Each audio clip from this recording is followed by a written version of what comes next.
ठीक है। एक यह दीवार बनी है। ग्राफ के द्वारा जब आप समझते हैं तो आप पाते हैं कि बहुत अच्छी प्रकार से किसी चीज़ को आप समझ जाएंगे। एक दीवार बनी है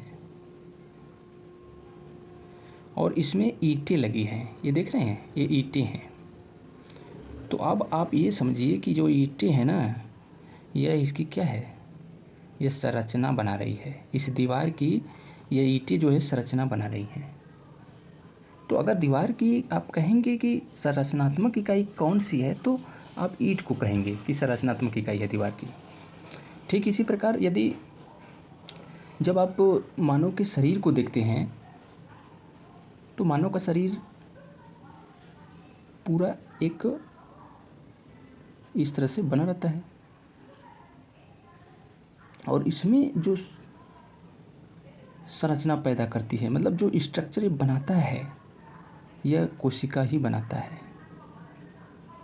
पूरे शरीर भर में कोशिका फैली है। जो आपकी त्वचा है उसमें भी कोशिका है।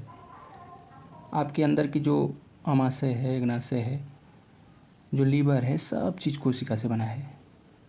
अर्थात देखा जाए तो इनका जो संरचना पैदा कर, जो स्ट्रक्चर बना रहा है, वो कोशिका ही बना रही है। तो यहाँ पे दीवार में देखिए तो कार्यात्मक तो हो गया, अरे संरचनात्मक हो गया, मतलब ये भी संरचना बना रही है और शरीर में कोशिका संरचना बना रही है।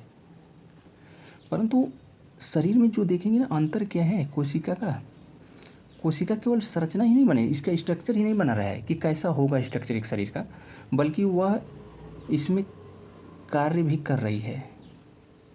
मतलब जैसे एक कोशिका होती है तो कोशिका के अंदर माइटोकॉन्ड्रिया होता है, माइटोप्लाज्मा होता है, उसके बाद केंद्रक होता है और भी बहुत सी चीज़ें इसमें मौजूद होता है।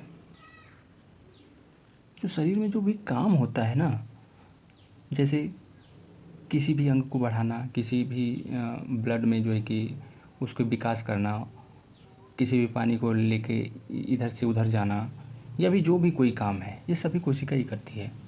कोशिका के थ्रू ही संभव हो पाता है, इसलिए इसे कार्यात्मक इकाई भी कहते हैं शरीर का। तो यदि आपको ग्राफ के द्वारा समझाया जाएगा तो आप बहुत ही अच्छे प्रकार से किसी चीज़ को समझ जाएंगे।